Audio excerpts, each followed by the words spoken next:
આજે આપણને અવસર પ્રાપ્ત થયો અને આ અવસરમાં આપણે સૌ જ્યારે અહીંયા મળ્યા છીએ, આજે આપણા માટે 8મો દિવસ, એટલે આપણા માટે આજે 8મું નોરતું છે.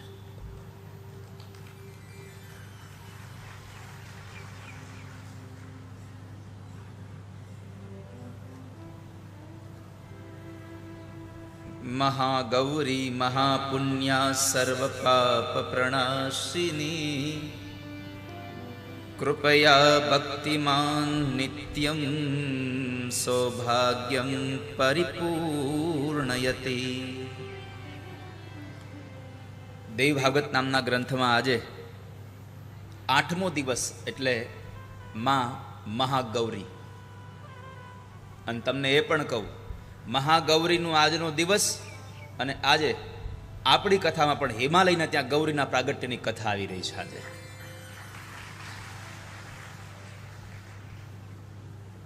હિમાલયના ઘરે જે માં ગૌરીનું પ્રાગટ્ય થયું, પાર્વતીનું ગૌરી, આજે એની કથા છે.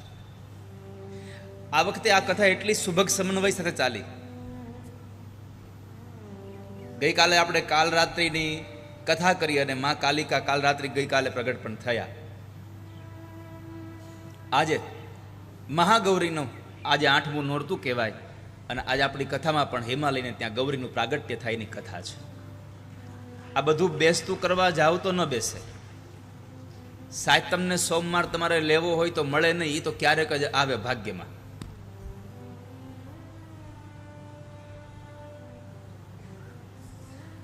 તમે ધારો એ બધું થાય નહીં, પણ તમે ન ધાર્યું હોય એવું તમારા હાથી જે તમને અનાયાસે ખબર પડે પછી કાં તો આપણાથી આજે થઈ ગયું, ત્યારે સમજવું કે આ તો આપણા કોઈ પુણ્યની કમાણી હતી કે આપણે ઈચ્છું નહોતું, આપણને ખબર નહોતી, અને છતાં પણ આપણાથી આવું થઈ ગયું. આજે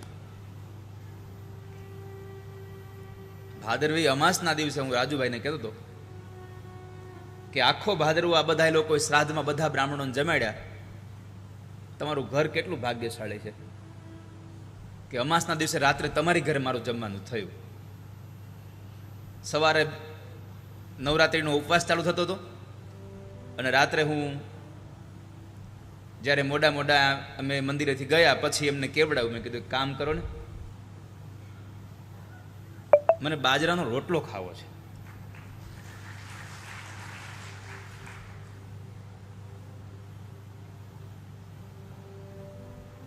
મને કે કાલથી ઉપવાસ ચાલુ થાય તો બીજું કંઈ કામ, એ તો બહુ સારો શબ્દ બોલ્યા હતા.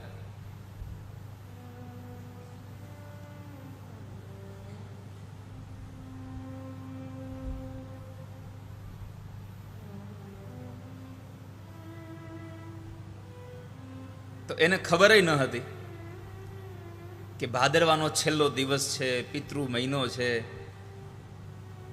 અને અમાસના દિવસે એક બ્રાહ્મણ તમારા ઘરનો રોટલો ખાય. આ બધું અનાયાસે મળે વાલા ભક્તજનો. આ આપણું સત્કર્મનું કોઈક ભાથું આપણને કરાવડાવે.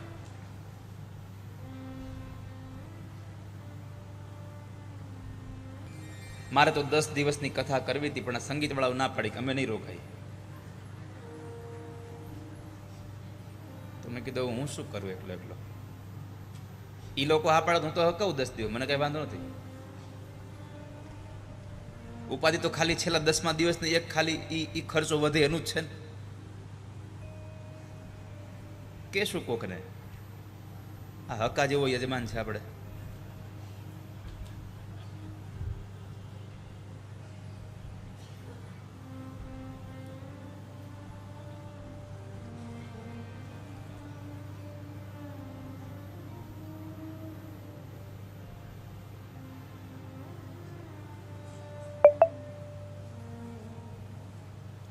માં ગૌરી એટલા રૂપાળા છે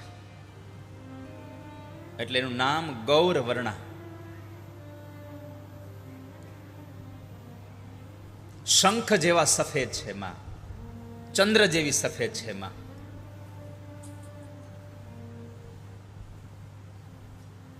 એટલે માં મહાગૌરી. એનું વાહન છે બેલ, બળદ, વૃષભ.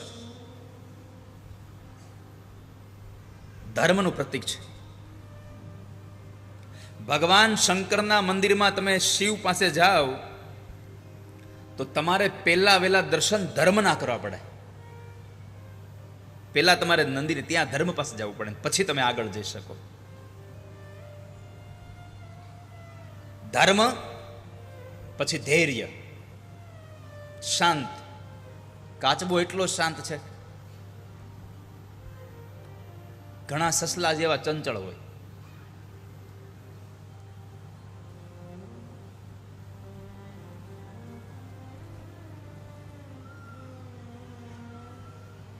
શાંત. અને એક વાક્ય તમને કહું બધાને, જેટલા સાંભળો છો બધાને કહું છું, જેટલી તમારી શાંતિ એટલી તમારી સફળતા છે. યાદ રાખજો,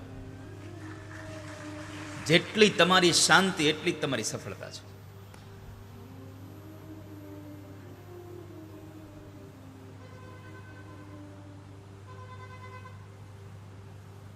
જેટલા લોકો સંસારમાં અધીરા બન્યા છે ને, એને ક્યારેય કશું પ્રાપ્ત નથી થયું. અને બીજું એક વાક્ય કહું કે કશું મળે નહીં એના પહેલા તમારે એટલું શાંત રહેવું, એટલી ધીરજ રાખવી કે તમને મળે. અને મારી પ્રાર્થના એટલી છે કે તમને જે મળે ને એને ટકાવી રાખવા માટે, તમે મેળવવા માટે જેટલા શાંત હતા એના કરતાં વધારે ડબલ ગણું શાંત ત્યારે થઈ જવું જ્યારે તમને મળે. જ્યારે જે વસ્તુ તમારે જોઈએ છે ને મેળવવા માટે શાંતિ રાખો, ધીરજ રાખો, પણ એ મળી ગયા પછી એટલી ધીરજ રાખો કે એ વસ્તુ તમારી પાસે ટકી રહેવી જોઈએ. માણસ ઊંચા મંજિલ ઉપર ચડી જાય એ મહત્વનું બહુ ઓછું છે, પણ મંજિલે પહોંચ્યા પછી ત્યાં ને ત્યાં ટકી રહેવું લાંબા સમય માટે એ બહુ અઘરું છે આ સંસારમાં.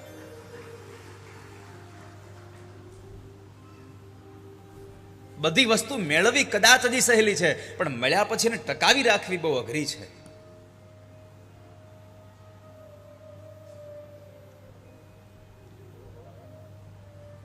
કોઈ પણ વસ્તુ તમને મળે, આ કદાચ સમજો સાઉન્ડ વાળાનો તમે ઉદાહરણ લ્યો. સાઉન્ડ વાળો જરાક આમ સારું કામ કરવા માંડે ને મને અહીંથી વખાણ કરું તો હું લખીને તમને દઉં, બીજા દિવસે એને બગાડ્યું જ હોય. બગાડે જ. કેમ? ધીરજ ખૂટી ગઈ. ઓહ, આપણે થડી ગયું લ્યો. પણ ત્યારે એ ધીરજ રાખવાની હતી કે મેં આજે જે કર્યું એના કરતાં પણ હજુ વિશેષ સારું કેમ કરી શકું, એના માટે મારું ચિંતન હોવું જોઈએ.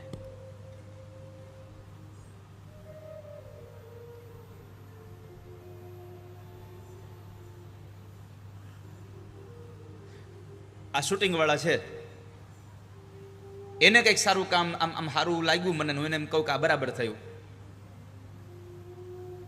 અને મારો તો સ્વભાવ જ છે કે ગમે કેમ કરીને તમને ટક કરીને તમને ટોકીને પણ હારા બનાવવા. મારા માટે નહીં, તમારા માટે બનાવવાની મારી વાત છે. આ સંગીતના ઉપાસકો છે. હવે દાખલા તરીકે હેમાંગને બધું અત્યારે અમે હોપ્યું કે ભાઈ તું સંગીતનું તું સંભાળ બધું, બરાબર. હવે એ સંગીતનું એને સંભાળવાનું કીધા પછી હેમાંગ કોઈ પણની સાથે આમ જેવો તેવો વ્યવહાર કરે તો સમજવાનું આ મને પચ્યું નથી, મને મળ્યું એ પચ્યું નહીં મને. છોકરા યાદ રાખજે, અને મેં તને હજારો વખત કીધું છે કે તને આપેલી પદવી, તને આપેલો પ્રેમ, તને આપેલી આ પ્રતિષ્ઠા, જે દિવસે તારામાંથી આમ જરાક આમ આડાવડું કોઈના પ્રત્યે પણ વ્યવહાર થશે ત્યારે યાદ રાખજે કે નીચે પડતા વાર નહીં લાગે. હું જાહેરમાં કહું છું કે કોઈ પણને ક્યારેય પણ ટીમમાં ભાર્ગવ હોય, ગૌરાંગ, આ ભાઈ અમારો રાજન હોય, કોઈ પણને કહું છું કે જે જવાબદારી તમને સોંપાણી હોય કોઈ પણ જગ્યાએ, તમને બધાને કહું છું, તમારા પરિવારમાં પણ તમને જ્યારે કોઈ પદવી, તમને પરિવારમાં કોઈ પ્રતિષ્ઠા, તમારા પરિવારમાં તમને કોઈ જવાબદારી સોંપી હોય ત્યારે એ જવાબદારીમાં જરાય તમે નમતું જોખજો, બાકી બીજા કોઈની સામે તમે જરા ઉગ્ર ન બનશો ક્યારેય વાલા બકરી. તમારે સિદ્ધ થવું હોય તો, તમારે તમારી કીર્તિને ઉપર લઈ જવી હોય તો, જે માણસે સિદ્ધ થવું છે એ શાંતિને રાખે, કાચબો ધૈર્ય રાખીને. નકર સસલા આપણે વાત સાંભળી છે, એ કઈ સસલાને પહોંચી, કાચબાઈ અને સસલાએ બે રેસ લગાવી, કથા સાંભળી છે ભણતા આપણે. કેટલા લોકો ભણ્યા છો? પંકજ તું ભણ્યો છો? હે?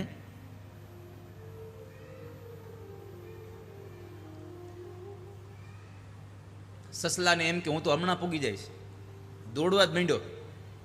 કાચબો તો ધીમી ગતિ સલામતી કરી અને ચાલતો હતો. સસલાવ જરા બરાબર આમ મંજિલ પાસે પહોંચવા આવ્યો એટલે એમ થયું કે હમણાં ઓલો ક્યાં પહોંચવાનો છે, હું તો એકાદી ઊંઘ કરી લઉં પછી જતો રહું. અને ઊંઘ કરી અને જ્યાં પહોંચવાને જ્યાં હાલતો થયો ત્યાં તો કાચબોની સામે સ્વાગત માટે બેઠો હતો. તમારી જરાય પણ આછકલાયો, જરા પણ તમારું વર્તન, જરા પણ તમારો મદ, તમારો અહંકાર તમને પછાડતા વાર નહીં લાગે, જરાય વાર નહીં લાગે. અને એટલું ચોક્કસ કહું છું કે તમે બધા આટલી આટલી કથાઓ સાંભળો છો, આ બધા તો તમારા કરતા હાવ 10મા ભાગની જ સાંભળતા. તમે જે પાછળ બેઠા છો એ તો 10મા ભાગની જ સાંભળતા. આ બધા તો રોજ કથાઓ સાંભળે મારી હારે રહીને.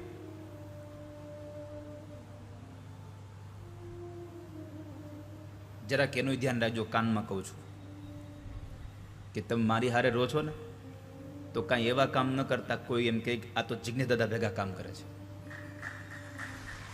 સમજ્યા ને?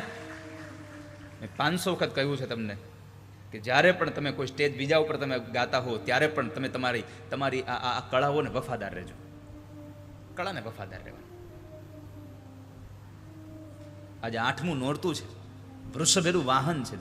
ધર્મ, કર્તવ્યનું પાલન એ મારો ધર્મ છે. ગાંધી બાપુને એક વખત લાફો માર્યો ને તો બીજો ગાલ ધર્યો. લોકો એમ કહે છે કે અત્યારે કળિયુગ છે, ન ધરાય. કાંઈ વાંધો નહીં, કારણ કે આપણી પાસે 2 જ ગાલ છે. પછી શું કરશે? પછી શું કરશે?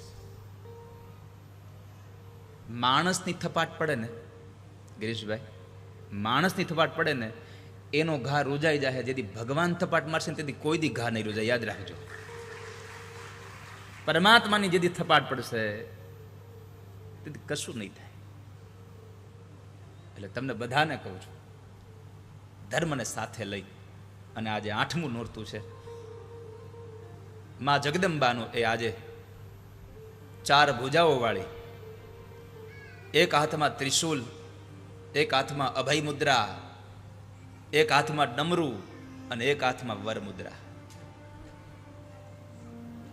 આવી 4 હાથ વાળી માં મહાગૌરી.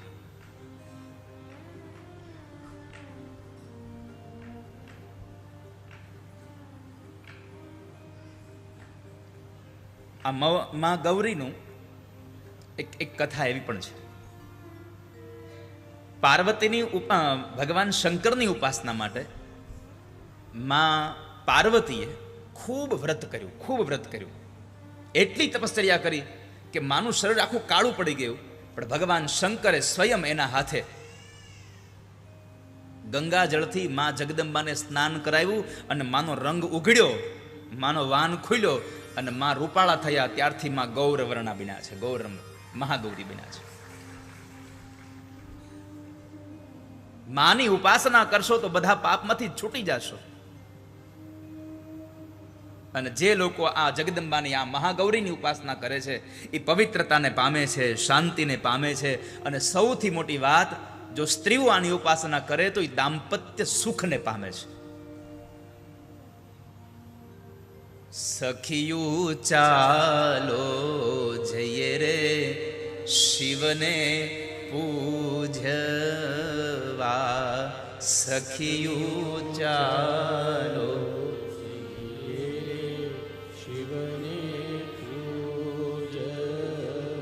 શિવને તમે પૂજશો તો જેનો ધણી આ સંસારમાં પૂજાય એની ઘરવાળીને કેટલી મજા આવે,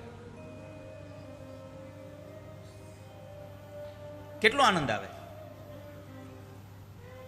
તો માં પાર્વતી, માં ગૌરી એના ઉપર રાજી થાય અને એને આશીર્વાદ આપે, એને વરદાન આપે છે.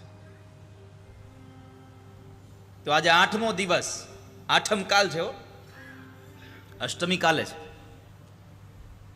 બુધવારે 9મી છે, ગુરુવારે દશેરા છે. આપણી કથા કાલે બપોરે વિરામ લેશે 1-1.5